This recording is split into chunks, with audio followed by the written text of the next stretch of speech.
the emotional hurdles and the mental health aspect of type 1 diabetes was something that I don't think is really talked about enough.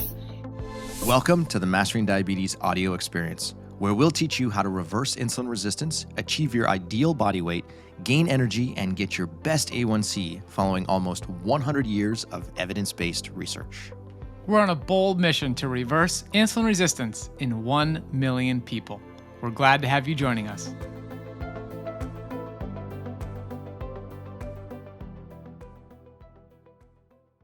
Welcome to the Mastering Diabetes audio experience. My name is Robbie Barbero, and I'm one of the co-founders here, and I'm just super excited about today's show. We are talking to a super cool actor who is doing big things in the world, and she happens to be living with type 1 diabetes as well. She has a brand new book that is just released. It's titled Sugar High: The Unexpected Journey of an Inexperienced Type 1 Diabetic. So I'm reading this book right now, and we talk about it during the show, of course, but I cannot recommend it enough. It is so, it's lighthearted, it's fun, like her writing style, you just feel like you're there and you're going through this journey with her, and I'm just really loving it. So really, really happy to be able to bring her to you guys today. And as you can see, and maybe even hear with the audio, I'm not in our new fancy studio, so we're doing our best to record super high quality shows for you all, but sometimes we'll have to squeeze in a few shows here or there while we're traveling. And I guess I just have to tell you how I met Alex and how we even got to be doing this interview today. So I was just recently in Los Angeles. I was hanging out with my buddy, staying at his place in Venice, and I'm hanging in the garage, and there's some people walking down the alleyway. And I always try and share high quality fruit with people in any situation that I can. And these two were walking down the alleyway, and I was like, you know what, I think they're gonna want some fruit. So I was like, hey, do you guys like epic tropical fruit? And they look at me, they're like, sure. Like, they were open to it. So I was like, okay, let me give you these sapodillas here. So I gave them both a sapodilla, which is an incredible fruit. It tastes like a pear baked in brown sugar with cinnamon on top. It's amazing. Like, if you want to get yourself some, order it from Miami Fruit. Not sponsored. I just love those guys, and that's a great place to get sapodilla. But anyways, I'm giving them the fruit, and I'm like, hey, like, you guys are going to love this. It's really unique. Like, it's got this amazing flavor. And I was like, hey, tag me on social media when you eat it, because I want to know your experience. It's going to be ripe in like 4 or 5 days. So they're like, okay, yeah, like, what's your Instagram? So I tell them, it says Mindful Diabetic Robbie. And Enrique was the guy's name. And he's like, oh, you have diabetes? I'm like, yeah, I'm living with type 1 diabetes. He says, well, my buddy is working on like releasing this new book. I'm like, wait a minute. And this person has type 1 diabetes. Like, how is somebody releasing a book that has type 1 diabetes and I don't know who they are? Like, what's going on here? He's like, oh, like I'll send it to you. So I check it out and I'm like, wow, this is super cool. And so that interaction of me just sharing some fruit led to getting connected with Alex, and here we are now getting to do this interview and share her story with you guys. So it's just amazing how things happen in life and things are serendipitous like that. So let me tell you a little more about Alex. She is an Australian actor, producer, and writer. Her credits include the critically acclaimed feature film Ben is Back, directed by Peter Hedges, a leading role in Lionsgate's hit TV series The Royals, and the independent TV series Everyone is Doing Great, which was produced by Park and distributed worldwide. Balancing the ongoing demands of her career while simultaneously juggling the ever-changing circumstances of type 1 diabetes, Sugar High is Alexandra's memoir and literary debut. Park currently resides in Los Angeles with her fiancé and a rambunctious miniature Australian Shepherd, Billie. So Alex is super humble, but she is an amazing talent, like already a star and rising a heck of a lot further. So I think we'll all be, if you haven't heard of her work yet, I think we're all going to be super excited the fact that we got to hear about her now, and we'll watch her and doing all the amazing things she's doing. So in today's show, you are going to learn why you should pick up a copy of her book. Like, you really should. So we talk about that more. We talk about mental health and diabetes, which is super important. And sort of, as I'm recording this right now, there's a lot going on with Naomi Osaka pulling out of the French Open. And I'm so glad that this topic is coming to the forefront. And so we talk about that a little bit today. A lot of her own experience. We talk about the dangers of perfectionism. And we talk about Alex and how she's navigating Hollywood as a person living with type 1 diabetes, and a heck of a lot more. So it's a really, really good show. I mean, Alex shares from her heart, like shares her personal experiences, and I'm really grateful that she's doing that. So I hope you guys really enjoy it and learn a lot and get inspired. So we were just sort of chatting in the beginning, having some fun. So we'll get right into that conversation. And again, hope you guys enjoy it. If you do, tag us on social media, tell a friend, share this episode with somebody you think will benefit. It's a good approach for how to manage type 1 diabetes, is being chill, Alex. Oh, God, that's just music to my ears. It really is. To manage diabetes and type 1 diabetes and to manage life is to be chill. I mean, you can get obsessive. People can easily just get too stuck in the weeds and forget about, the big picture and the quality of life in general. And then you're just wasting time. You're not actually in the moment that you have on Earth. You're just up here in your head, freaking out about something that is not real. It's like this illusion of perfection, which is, what I like to talk about in my latest novel, Sugar High. and we're going to talk about that today. It's so exciting to have you. Thank you for taking the time. And congratulations on the book. I can't wait to get all the way through it. Right now, I'm just at you getting diagnosed, and it's just such a fun read. You smile, you're learning. Like you're such a great writer. I feel like I'm there through all of these experiences. Honestly, that's the biggest compliment. Thank you so much. Like, cause it's very new. Like I only kind of released it out into the world, a couple of weeks ago. And so just, it's a little bit like you're kind of waiting to hear if people are getting what you put down, So totally. That's awesome. I just hope it kind of feels like a friend, like you're making a friend in the book. So that's what I aimed for. So that's epic. You're definitely accomplishing that. And I saw some posts going around on Instagram, and one of your friends was saying how, you just basically did a Beyonce and just like dropped this book without talking about it. And I think that's super cool. Like, so what was your motivation for writing the book?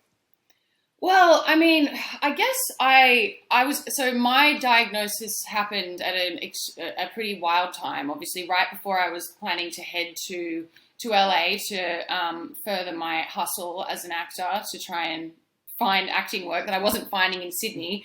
And then I started to get sick, and then I was diagnosed, and the doctors were like, look, don't go to LA, that's crazy, you need to get an understanding of this thing. And I was like, oh, well, screw that, I'm going anyway, because these are my plans. And then I got there, and obviously then I booked this job on a big TV show that I'd been dreaming of since I was a child. And it sort of happened, like a week after I moved to LA. So that's like 3 months after I was diagnosed. And then, it was nuts. I had very little to no idea what I was doing with type 1 diabetes. I was essentially on my own over there. And anyway, and I sort of, what inspired me, I guess, was that it was like during the first or second season of shooting the show, I realized that even though it was really, really hard a lot of the time and kind of dangerous and horrible, I was still doing it, I was still doing the thing that I set out to do. And that just I kind of made me really proud of myself in this way. And I hope that comes across in a good, you get what I'm saying there, because it was like, even though it was hard, and it was almost like once I overcame, a bad low or something, some sort of hurdle I was facing, I just felt proud of myself, and I wanted to share that story. I thought it might be valuable to others going through similar or the same thing.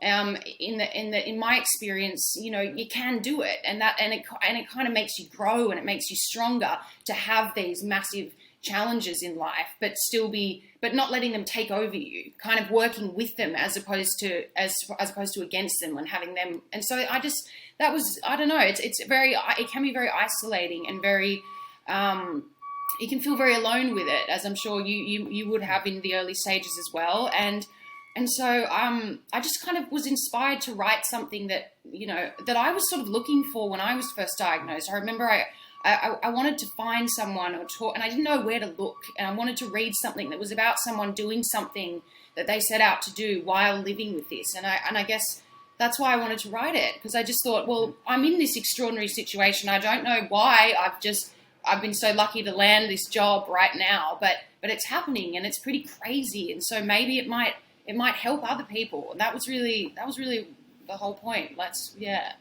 Yeah, your perspective is so important and so valuable, and you're being kind of humble here, because I think part of what was really inspiring of, the portions I've gotten so far of the book, and honestly, I'm only, I don't know, maybe chapter 3 or 4 right now, and I'm already sold that everybody living with diabetes needs to pick up this book. I'm not joking, 100% serious, because what you're showing through your example is that your dreams can come true.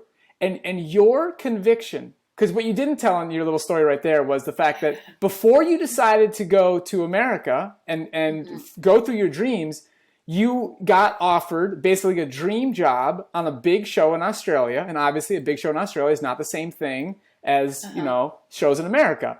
And so you were like, you had the conviction and the belief in yourself to say, I'm going to say no to that because I'd already planned to go to LA, even though your mom, who's like your trusted source, was like, hey, make the safe decision. Like, that's probably the prudent thing to do right now. And you were like, you wrote in the book, and obviously you did in your actions. Like you said, I'm not going to let type 1 diabetes prevent me from chasing my dreams. I'm not going to make the safe decision. And then there you go. Like, you go and you're obviously very talented, and you manifested like what you have worked hard to manifest. And 10 days after that, you're on this amazing show. So I just think that message is so important, and you're just a really great example of that. Oh, thank you so much. Yeah, I don't know. I don't know. And I guess that was part of why I wanted to write it as well, because I think diabetes kind of it's taught me so much about myself, and it's made me stronger in many ways. And I think, I don't know, something about like, well, I've got this now. And so it's even more incentive to go after what I want, because do you know what I mean? Like, and that was why I just was like, I could stay home, and I could go on to home and away for 3 years and get paid really well. And that would be really great. But like, I'm not going to make that choice because of this diagnosis. Like, if that was what I wanted to do, fine. But my plan is in place, and so I wanted to follow that. Yeah, and I think, oftentimes living with type 1 diabetes is challenging in and of itself, no matter what your life situation is. But you were just diagnosed, and then you go and navigate Hollywood and traveling. So what was that like? It was pretty rough at first, for sure. I went to see a doctor in Sydney, and she basically gave me some insulin and kind of ran me through how that worked, and kind of sent me on my way. And then I went over to the States, and it was challenging because I had to take all this insulin over to America, because obviously as a traveler without a visa at the time, I didn't, I had a tourist visa and about $5,000 in the bank. So I wasn't exactly, loaded up with all the support that I would have really helped me. And so, that was challenging. There was a stage where all my insulin was frozen by accident. We had a party once I got the job, and then a friend came over, and that's in the book as well. Like things like that, and then just just trying to figure out how insulin works while I'm in a foreign country, and then going to London and being on set and trying to be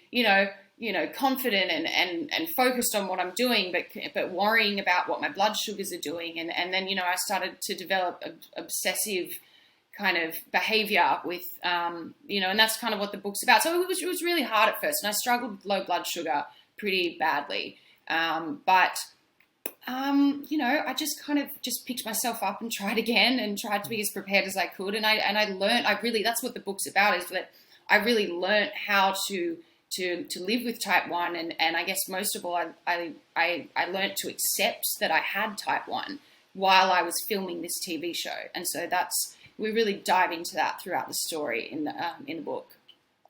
Yeah, and it's such an important message, and I think it sort of ties into the conversation, these days about, mental health and how type 1 diabetes and, the sort of traps that sometimes people can fall into, really any type of diabetes, whether it's type 2 or in insulin dependent or type 1.5 or anything like that. It's like it can affect your mental health. And I think that's a conversation that's now becoming much more in the forefront, and people are willing to talk about it, feeling safe to talk about it.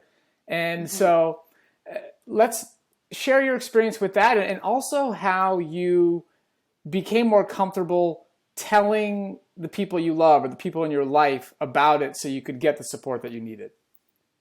Yeah, for sure. I think the hurdle, the emotional hurdles and the mental health aspect of type 1 diabetes was something that I don't think is really talked about enough.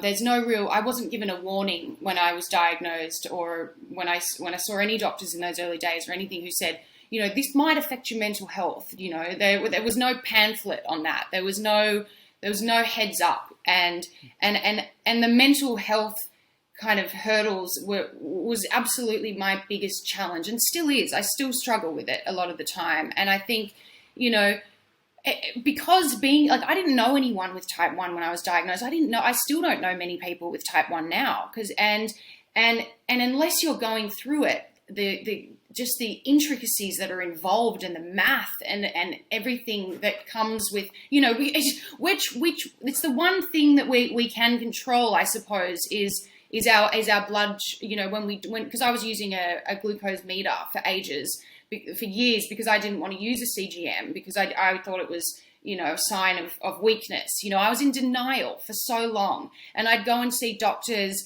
and they'd say to me, Alex, your A1C is too low, and this explains why you're having these frequent episodes of hypoglycemia.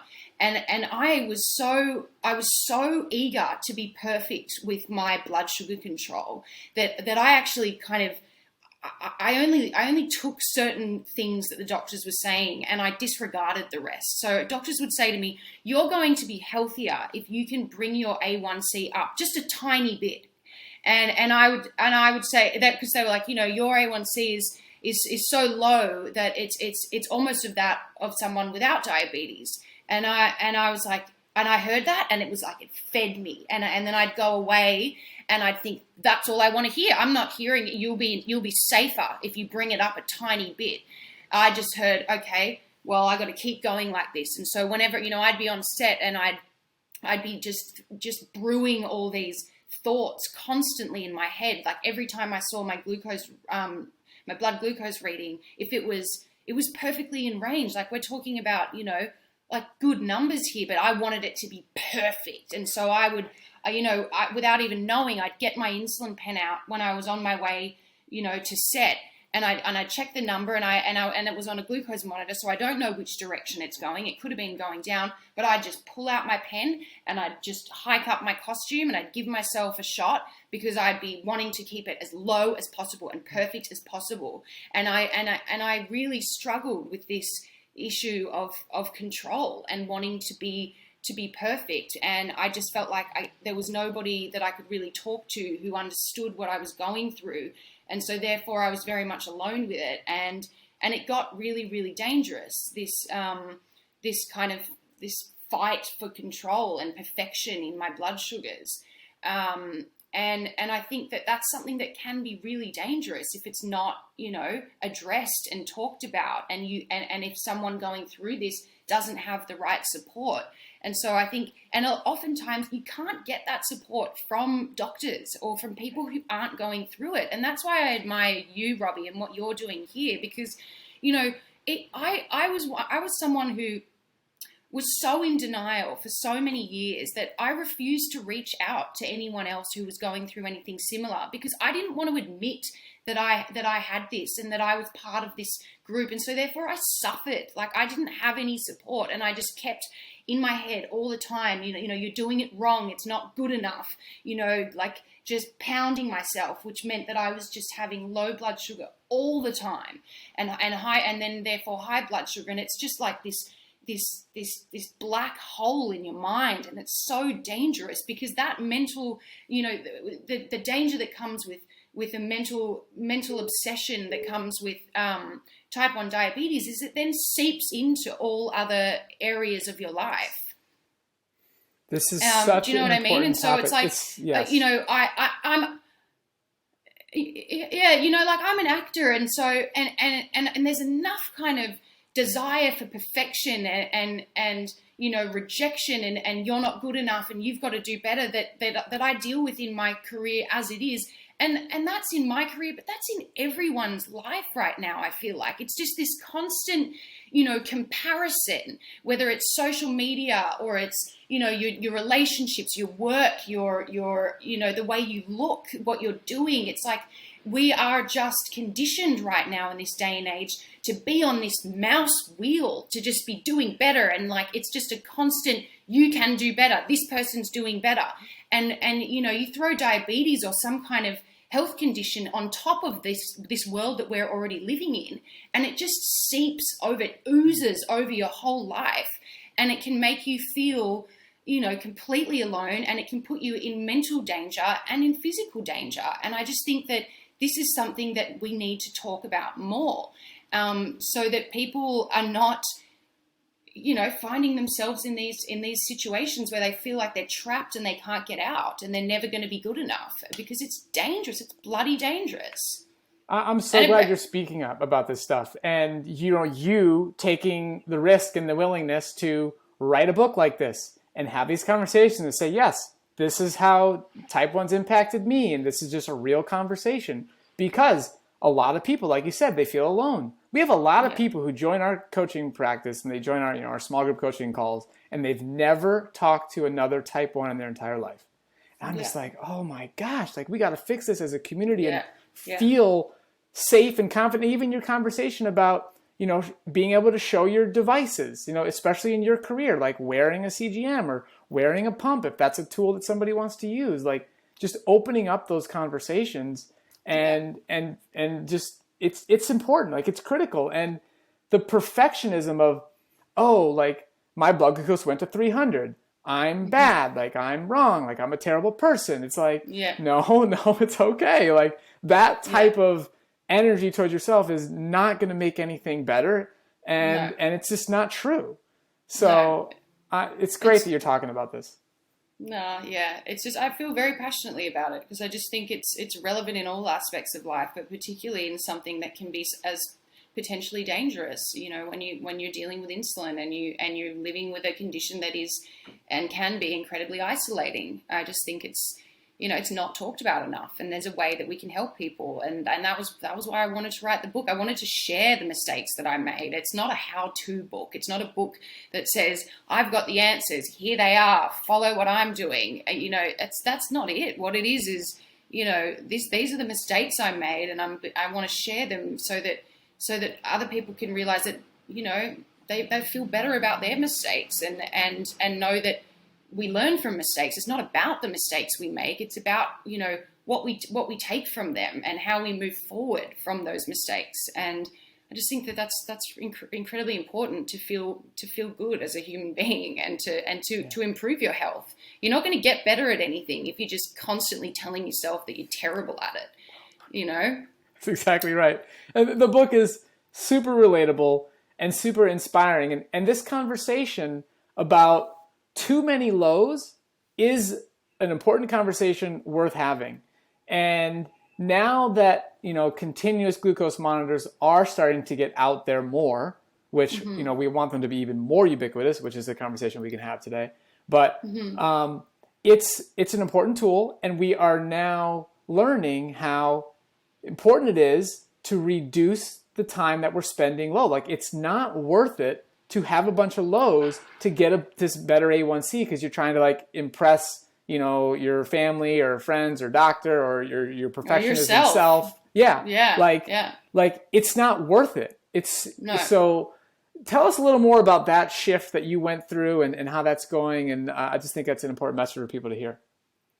Yeah, absolutely. I mean, it took me a long time, and that's definitely one of the main storylines in the book that I really dive into, is how my mental health issues were connected and resulted in my having frequent hypoglycemia. It's like I didn't care about going low. I just kind of got so used to it happening all the time, multiple times a day, and and sometimes they'd be lows that I'd just, get the shakes and get a bit delirious, and then I'd bounce back and get a bit tired. But then I started having pretty severe lows where I was, actually almost passing out, and I was doing things like, my brain was just completely switching off, and I was in the city of London by myself on the hunt for glucose, on the hunt for sugar, even though, my brain just stopped working. It got so bad, the lows, that it was,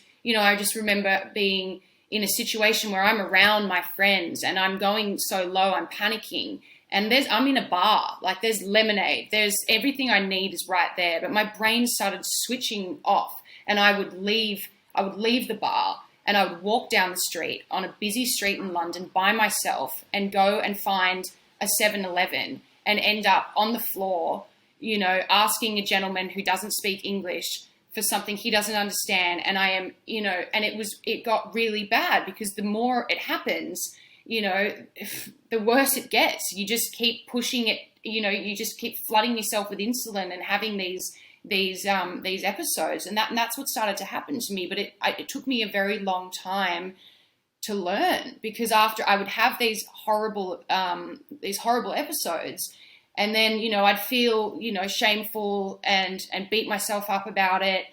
But then, a couple of days later, I'd be right back on it, and I'd see myself at a 100 or 125, something that's a perfectly reasonable number in my opinion.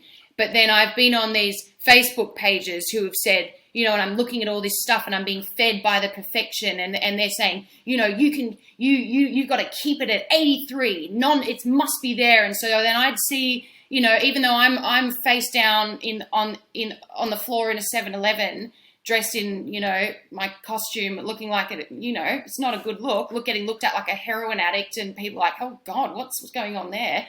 But then I'm bouncing back 3 days later, and I'm back where I started, and I'm shooting up when I don't need to be, and I don't have any glucose. And then it got to the point where my family were trying to help me. My partner was having to sort of overlook my insulin as though I was a child, and say to me, do you need that insulin? What are you at? And so I didn't like that, because he was, to me, and that's how screwed up my head was with it all, is that I was like, you saying that is moving me further away from my goal of being perfect, quote unquote. And so I started, sneaking insulin. I started, I'd be sitting there in conversations, and all I could think about was how I was going to get out of this conversation so I could go to the bathroom and give myself a shot that no one would see, and doing things like that. And, it took me reaching real rock bottom in order to realize that I'd probably end up killing myself if I didn't realize that, this is not a good method, and this isn't working, and there's got to be a better way, and start being proud of myself, and as opposed to just treading all over myself. And I think that, it just frightens me to think that other, young children and adults could be doing the same thing. Like, it's horrific. It's a dark spiral. Yeah, I'm so glad you're talking about this, because it is a real thing. And you're describing all the things that happen when your blood glucose is too low. And it is very, very dangerous. It is much safer to intentionally ride a little bit higher. Like you said, a 120 is just fine. Look, if you're sitting around 140, 150, that is much, much better and more intelligent than trying to be super, super low and you know, the perfect blood glucose. And I'm glad that, you know, many of the diabetes experts they've come together, and for the time in range for people living with insulin dependent diabetes, they've made 70 to 180. And I think that was a very good decision. I'm glad they did that. And, you know, there are sometimes people who are like, no, it should be lower. It should be, my range is, you know, 70 to 120. And that's okay. It's like, okay, if that's your preference, sure, that's fine. But like, let's not judge other people for their choice to, you know, manage in a different way. No, and also not judge people or assume that we know, you know, what's going on at any point in somebody's journey with this. You know, it's like it's up and down, and I think, you know, there are good days and there are bad days, and you know, if we can sort of focus on a world that's encouraging and that celebrates the little wins and even the smallest progress, like that is a fast track to living the healthiest life that you can, you know. But by being surrounded by a world that is, you know, constantly just giving you their opinion on how you should be and what you should be doing and what's right and this, it's just like it just attacks the mind, and it's just a useless way to live. Like it just breaks my heart. Totally. Let's talk about some exciting stuff, Alex. Okay. So can you tell us like what you're working on for your next project? Yes. So I will tell you this much for free. It's not a novel. I'm not going to be writing another novel for a while, maybe if ever. But I am. So I'm in Australia right now, and I'm about to shoot a feature in Adelaide, which I can't really give too much information about. But it's about something really cool as well. And I'm trying really to get that secret information, you know, like a secret reveal here. Secret reveal, but yeah, I mean, I'll it's a very cool movie. So I haven't worked in Australia since I moved over to LA in 2013.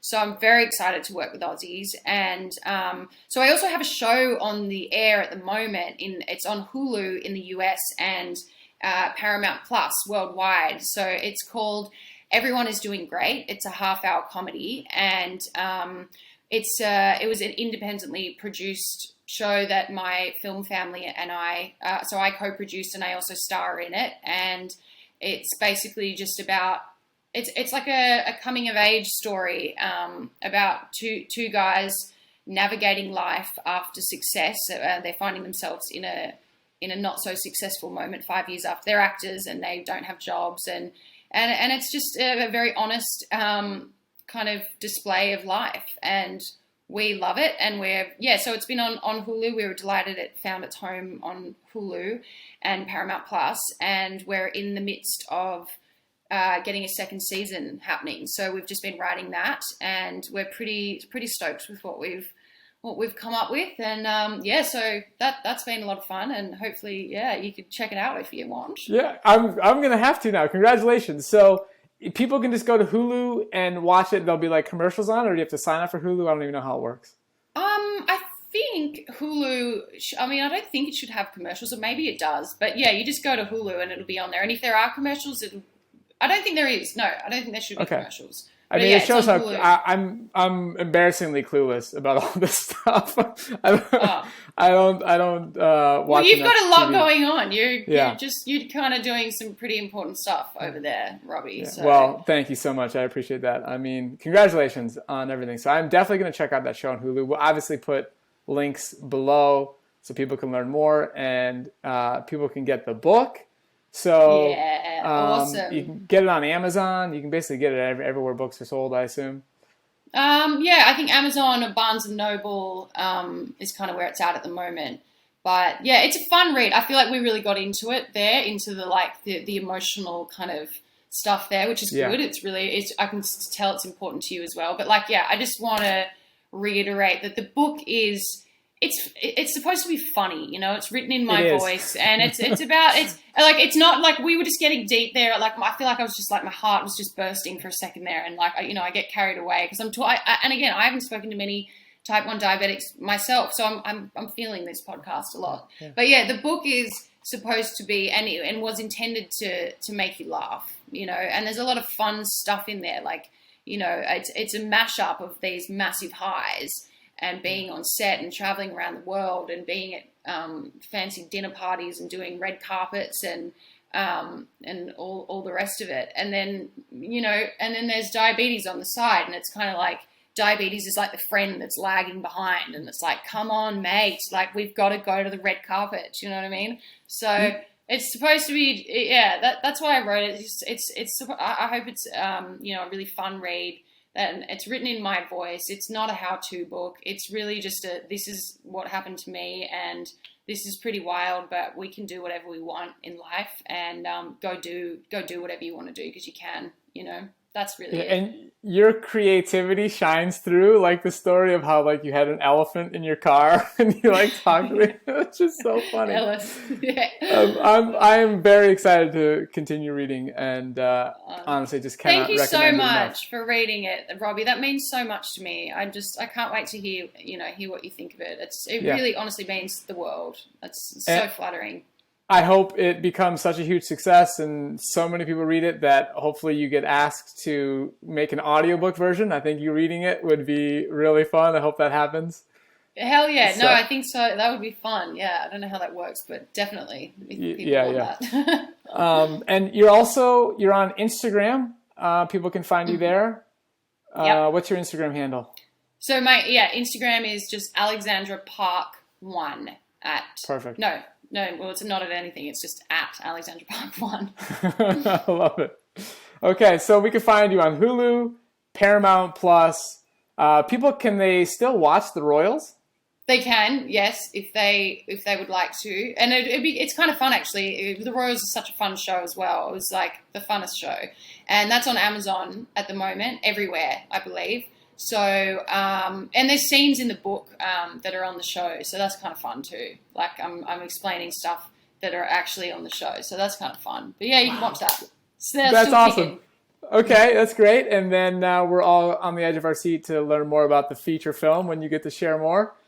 So yes, I'm really excited for you. Thank you so much again for taking the time to chat with us and speak up and share your experience, and also bring humor to this whole situation. But above anything else, like, you just living your life the way you're doing it, leading by example, is the coolest thing, and you inspire me, and I'm so glad we're in touch. Thank you, Robbie. You inspire me, and I'm just so glad that, that's the thing. I wrote this book, and now I've met you, I've made a friend, and I don't have many friends going through the same thing. So that's a massive gift for me, and I really appreciate your interest and your conversation. And yeah, you inspire me. I'm like learning stuff on your Instagram now. I'm like, damn, I can eat a papaya. I got to do that. I love papaya. I love it. So awesome. That's great. There's going to be a lot more fun fruits to try. So I can't wait. Yeah. All right. Have a good one. Chat with you later. Bye, Robbie. Thanks so much.